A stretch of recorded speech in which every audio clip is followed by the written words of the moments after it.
trouvé ça normal, justement, que des enfants de 3-4 ans se posent des questions sur leur identité, sur leur sexualité et sur leur existence. Et pourquoi je précise existence, c'est que tout simplement les drag queens, alors là je fais référence à la première infiltration du club de lecture que j'ai fait il y a à peu près un mois de ça, où justement la drag queen en question disait aux petits enfants que les hommes et les femmes n'existaient pas. Et les enfants, justement, ils ressortent de ces clubs de lecture complètement chamboulés. En fait, ils ne comprennent pas. Pour eux, un homme et une femme, ça existe, et on leur dit justement que ça n'existe pas, et qu'ils peuvent se sentir justement objets. Ça s'appelle la xénogenrité. Et ces drag queens-là se sentaient casseroles. Et bien évidemment, moi, ça me choque, oui. Vous dites dans votre intervention qu'on... Oui.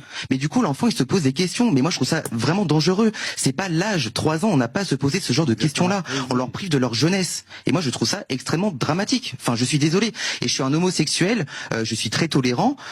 Mais en fait, il y a une tolérance. Enfin, il y a une partie de cette tolérance-là. Pas assez tolérant, dit Martin Garagnon. Juste, Johan, pas assez tolérant, dit Martin Garagnon, qui vous écoute. J'ai pas entendu. Il dit que vous n'êtes pas assez tolérant. Quand vous dites je suis homosexuel, je suis tolérant, il dit pas assez tolérant visiblement. Je vois pas de lien de causalité entre le fait d'être homosexuel et tolérant.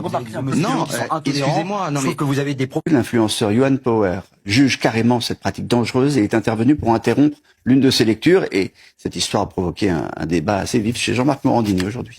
Franchement, c'est une honte. C'est un homosexuel qui vous le dit. Franchement, lire des histoires dans un look de sorcière non binaire devant des enfants, ils comprennent même pas, les pauvres.